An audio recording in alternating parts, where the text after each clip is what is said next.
Okay. So... we are done! The uncertain connection between the Major and the ransom has been resolved. The Major was being blackmailed. The letters were not written by his hand. What remains unresolved is why the Major was being blackmailed. 2 cases of extortion under one roof. The question of the relationship must be asked. So, both ransom money have been paid, guys. But still the Major is murdered. The Major's secret is anything but obvious from his letter. I now have a blackmailer, a murderer, and their weapon to find. If the correct process is followed, they shall all be found swiftly. Should take my leave, the room has already revealed enough new insights into the Madame's and the Major's lives.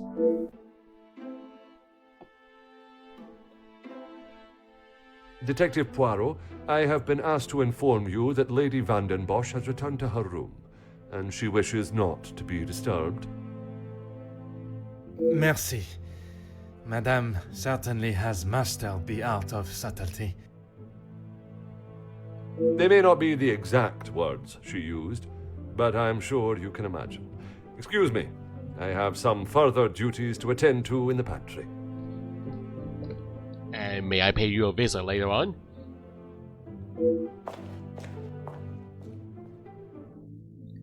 Perhaps I should take this opportunity to search the top floor now. There's no one to disturb me.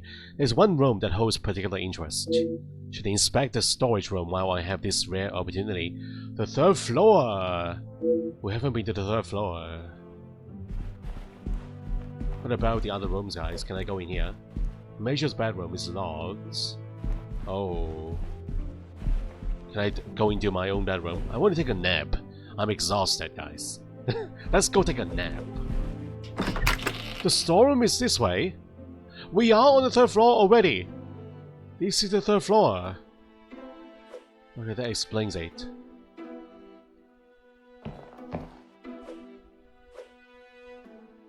Second floor hall.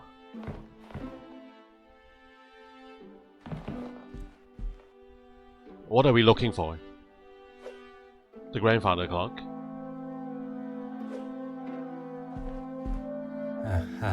The time and skill it takes to build such a wonderful piece, it is an art form. There's nothing here. Except the clock. Ooh. And a book. Children's toys. Angeline's toys. A collection of children's toys, such a shame to see them stored away and not being enjoyed. Considering they have been kept in the storage room, they are all in almost perfect condition. My immediate assumption would be they belong to Mademoiselle Angeline.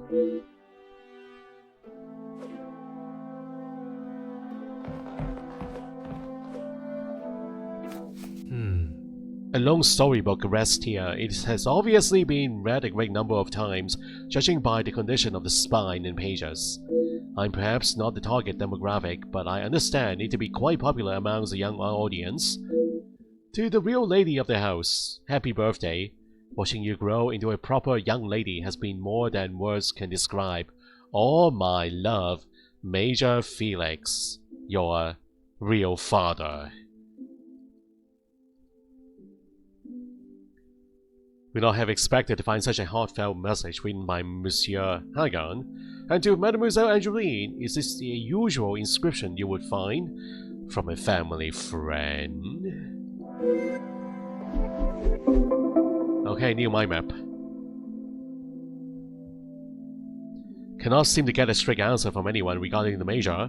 I know he has been friends with Madame Van den Bosch for some years, but I must find out if he was anything more.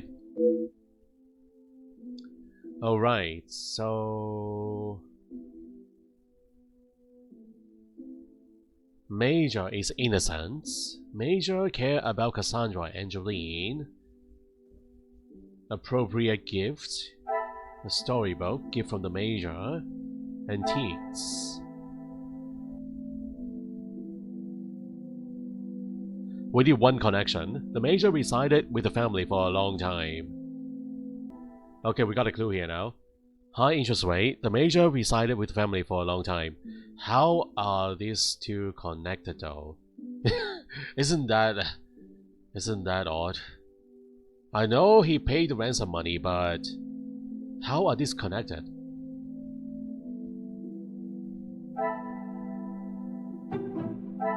I should not be surprised by my own skills of deduction. It seems that the Major has lived rather comfortably in a Vanderbosch house for many years. And that linked to the high interest rates! Really? Oh, wow. It seems the Major has lived rather comfortably. It's not like that he provided them with a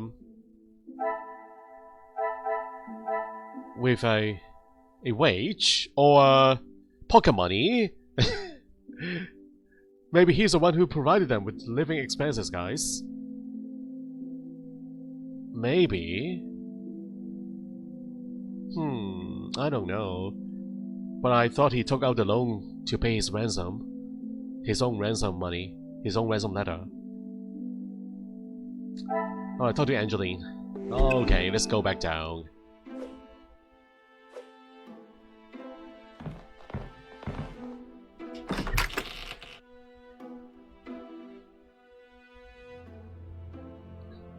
You have expected snow here?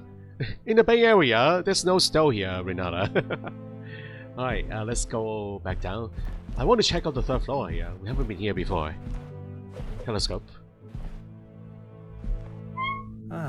Gazing at the stars is truly one of life's simple pleasures. I should check out ABC Murders. Well, it is on the channel already. I played it years ago. It is on the channel. Go search for it, Renata.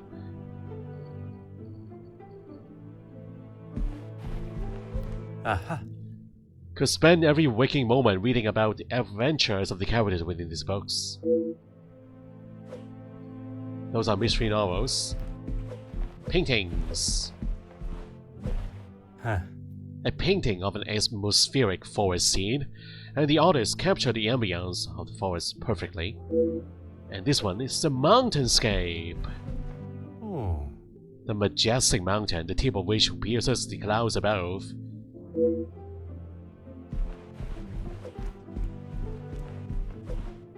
Angeline and Gideon's bedroom. Aha. Oh. A painting of a boat sailing across a vast ocean. Another mountainscape.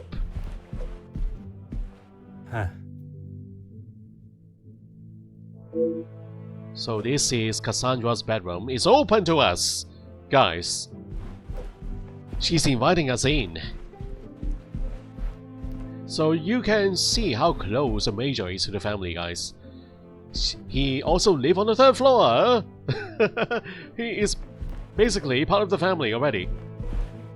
Because he resides in the third floor, on the third floor.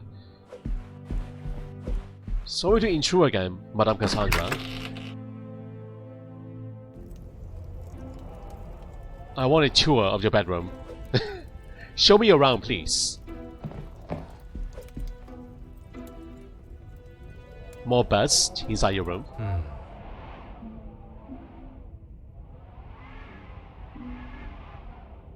Madame Vanderbosch's collection of art extends further than just paintings. She loves her bust.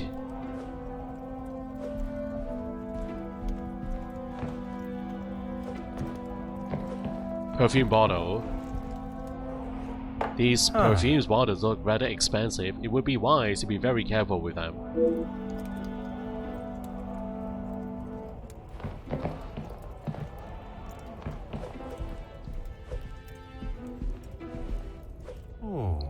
A roaring fire could stand and gaze into the flames for hours.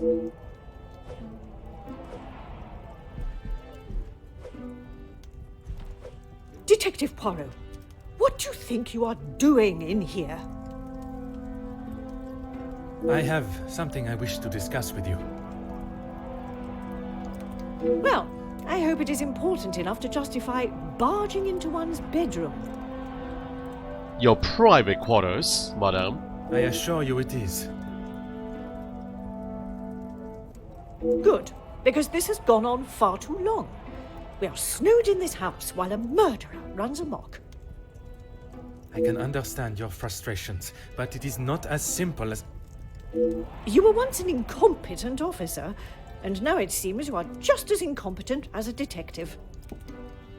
If I was not being lied to and misled at every turn, perhaps the murderer would already be in custody. I hope you are not suggesting I had something to do with Felix's murder. I am suggesting that if I had the support that everyone claims they are offering, we would be in a very different situation. If you have something you want to ask, I suggest you ask me now. I was not aware the Major had been so close to your daughter. We met before Angeline was born, so he was often at the house when I she figured was that growing out. up.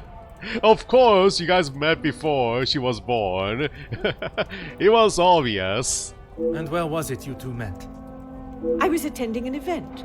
Felix was also in attendance as a serving officer. A conversation was struck. So, it was not through the Viscount that you two met? I did not require my husband to start conversations on my behalf. It was you that instigated it then? My, detective. That active imagination of yours has taken you on quite some journey. Madame is attempting to deflect from the subject she obviously does not feel comfortable discussing. The late Viscount and the Major were surely friends then? Edwin spent much of his time away on business before Angeline was born. Felix was a welcome distraction from the loneliness of the house. You were alone in the house?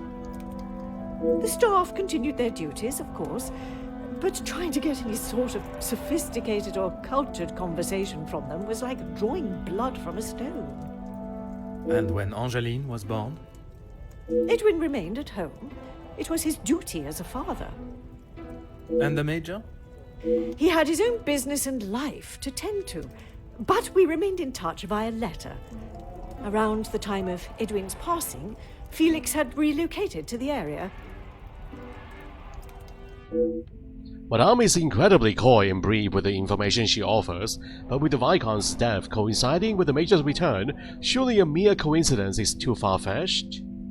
I would like to ask you about a letter I found in the Major's study. I'm sure he has hundreds of letters in there. Most of them could and should have been thrown away a long time ago.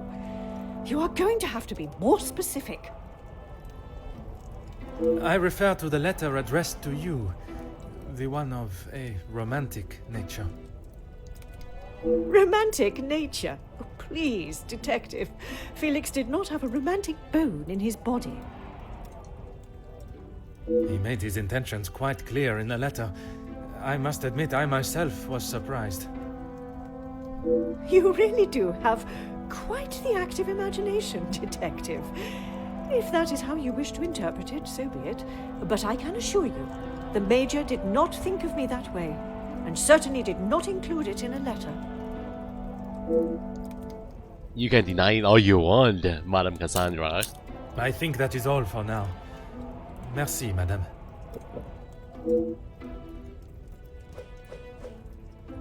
Oh, is that new? The drawer, guys. Wait. Almost missed a drawer here. Can I rummage through her personal belongings while she's inside the room? Alright, no. We are done. There's nothing else.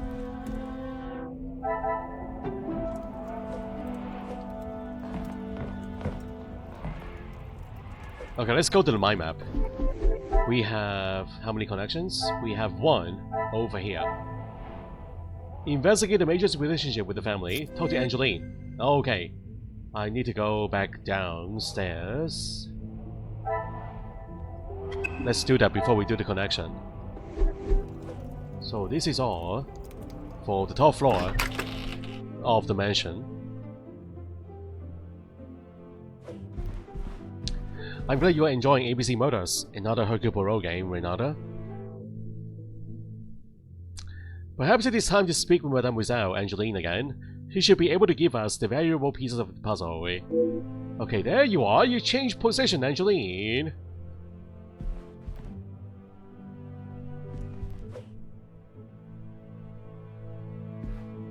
Detective Poirot, are you any closer to uncovering the truth of Felix's involvement with the letters? I am, mademoiselle. I can confirm that he was not the author of the blackmail letters. So the author is still out there. Oui, but it will not be long before they are apprehended, and the only letters they shall be penning will be from behind iron bars. Your confidence is rather assuring. Thank you, Detective. Okay, we are going to have a very long conversation, Angeline.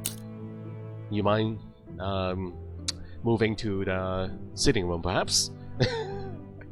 I think we need to sit down here for this long conversation. Your comment about the current guest stayed with me last night. I'm sorry, Detective. I did not intend to leave your mind so full of thoughts. No apology is required. It actually made me question my whole chain of thinking. What if there had been a collusion between them, and the Major's murder was planned, organized, and orchestrated to make the investigation seem almost impossible?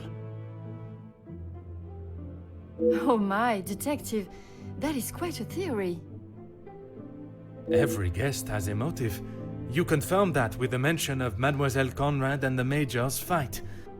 Supplying one another with a rock-solid alibi would surely throw off any detective. But not you. Correct, mademoiselle. It would take much more to stamp Detective Poirot. And while searching the storage room, I found a book that I assume was a gift from the Major to you. I haven't seen that book in so long. Yes, it was a gift for my 10th birthday. I have read it from cover to cover countless times. He left such a lovely inscription too. It sounds as though there is a side to the Major I did not get to see. Was it common for him to bring you gifts? Not common, but if he had been away for some time, he would bring me a small memento from his travels. He hasn't done that in some time, though. And the toys that were with the book, were they also gifts from the Major? They were. I'm afraid they may have gathered some dust being in the storage room for so long. I kept them in hope of giving them to my child when the time comes. It sounds as though he had always cared about you. His presence at the house was comforting for us both after Father died, even if sometimes he was a little too overprotective. And you spoke last night of the Major's support of your mama. That's right. Ever since I can remember, Felix has been around. It seems as though she has a number of support networks. The Major, her friendship with the Countess, not forgetting Monsieur da Silva. Maman has many friends. I know how she may seem to most, but once you break the hard shell... There is a further shell waiting to be broken. Oh, very good, Detective. Forgive me, mademoiselle. I only jest. It's quite all right. You're not the only one that feels a razor tongue. She's grateful you are here, especially now, whether she shows it or not. I'm still yet to see this version of Madame that Mademoiselle Angeline speaks of. I'm not sure I will get my hopes up for the budding friendship. And speaking with the Comtesse yesterday, she did not have the greatest opinion of the Major. They have often come to blows when it concerns Maman. They are both trying to protect her, but they themselves cannot seem to get along. She spoke of his desire to join the, how do you describe it? Social elite. This isn't the first time she has vocalized that concern. She thinks the Major was just using our family name to make his way to the top. And you do not agree? I will not deny he has shown interest in Maman's social circles, but they have been friends since even before I was born. Surely all those years of friendship was not just to raise his social standing. Mademoiselle Angeline obviously does not believe what the Comtesse had to say about the Major. Perhaps it is jealousy that drives her scandalous theory. If I may be so bold, did the Major contribute to the house? How do you mean, detective? I imagine a house of this size is rather costly, keeping it in the immaculate condition it is in.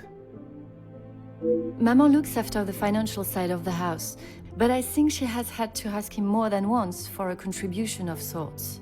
It is not for me to get involved. I shall not keep you any longer. Merci, mademoiselle. I have everything that is needed to push Madame Van der Bosch on her secrets. Really? Okay, let's go back to the mind map.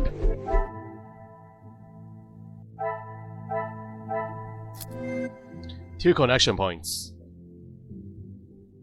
So...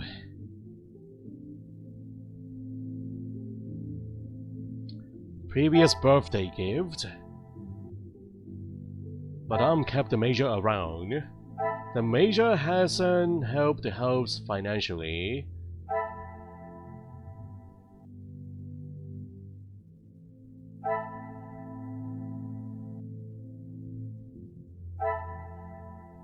Tenth birthday gift. The Major care about Cassandra and Angeline. Can I link up the gift with the antiques? Order and method. That is the way to solve the problem.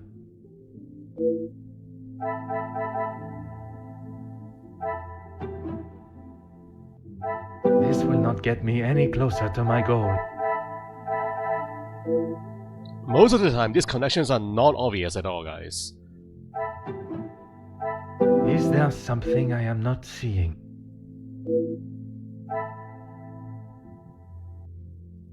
Oh, okay, we got hints already.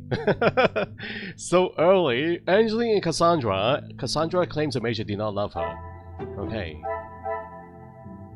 Some would say a lucky guess.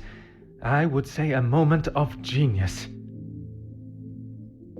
It is obvious that the Major cared for Cassandra. That is no surprise to anyone. For the Cassandra. And also we have the birthday gift. Magnifique. With the Viscount gone, the Major stepped up and acted as a fatherly figure to her. The Major was acting as a father.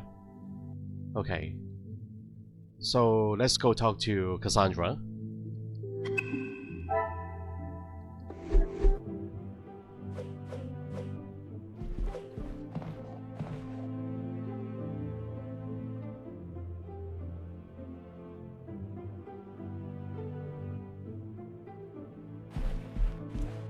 Is it this way? Yeah, right there.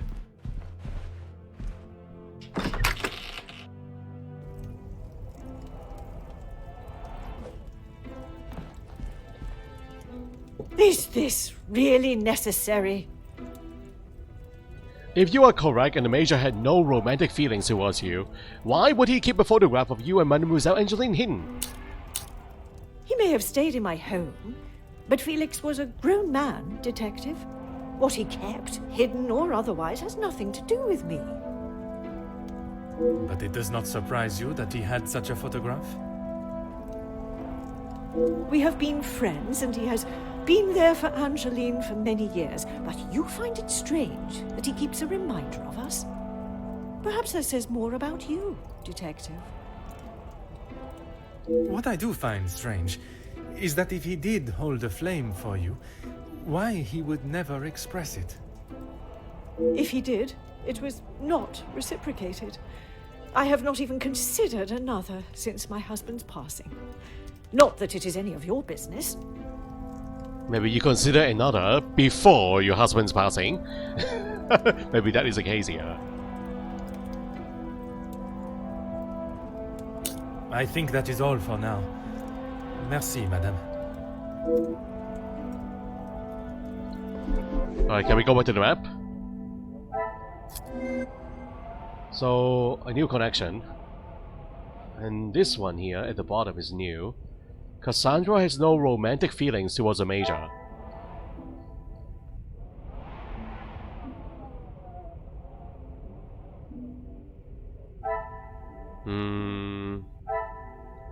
Can I link up with this one?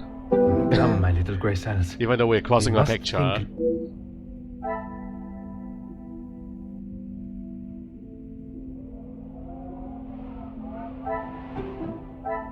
Some would say Really? a lucky guess. I would Those say two. a moment of genius. As much as he tries to deny it, Cassandra shared the Major's feelings in some capacity. And again, we are going to talk to Cassandra again.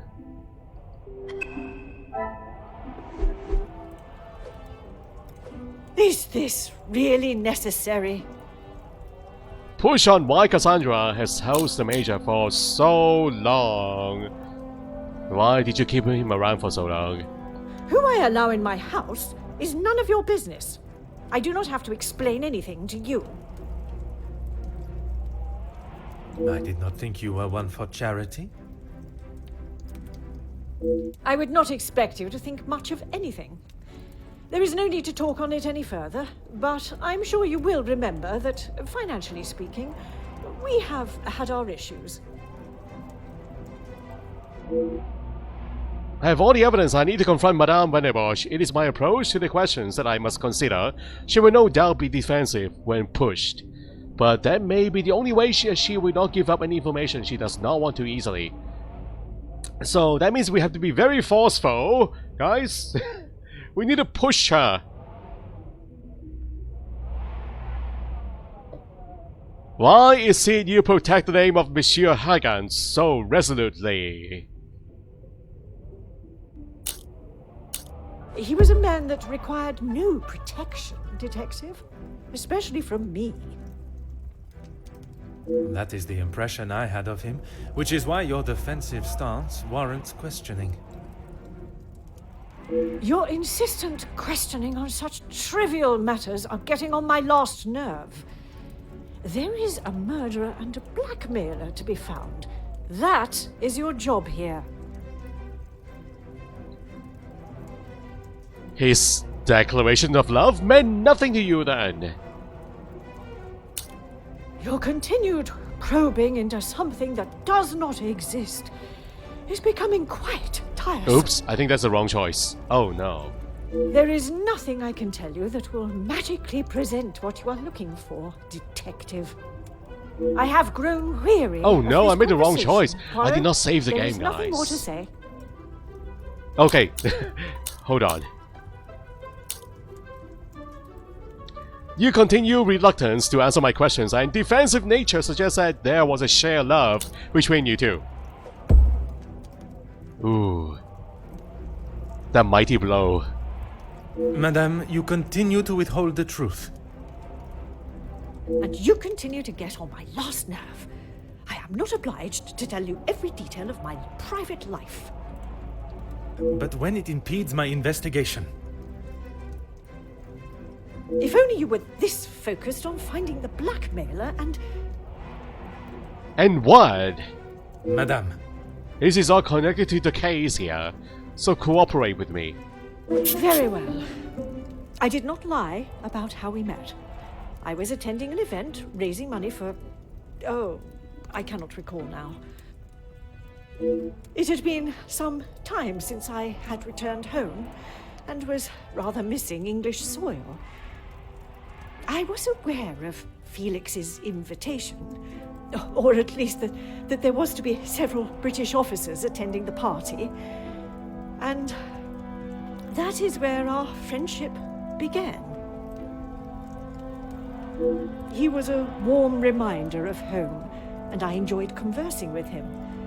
We shared walks in the park and read together. As I said, he was a welcome distraction from the days spent alone. I shall go no further with the details, but I will say, I had no intention on being unfaithful to my husband. It was never our plan to go that far. Once I found out I was pregnant, I knew it had to stop. Who is the father of the baby? the Viscount never questioned Mademoiselle's birth. Ooh. In his mind, he had no reason to, and he shouldn't have had to. It was my mistake to bear. If he knew the truth, our lives would have been ruined. Ooh. I told Felix that he was to stay away, but he had no intention to. He became an uncle figure to Angeline, and they grew closer after Edwin's death. I could not tell her the truth. Too much time had passed. The secret remained only between him and I. And now it is too late. Until now. And what were the Major's thoughts on revealing the truth? He wanted to tell her everything. He wanted her to know exactly who he was. But I told him no. It would not have been the poignant reconciliation that he expected. She would not understand. But she is a grown-up woman. I'm sure she will understand. He didn't even give them a chance. Now it is too late.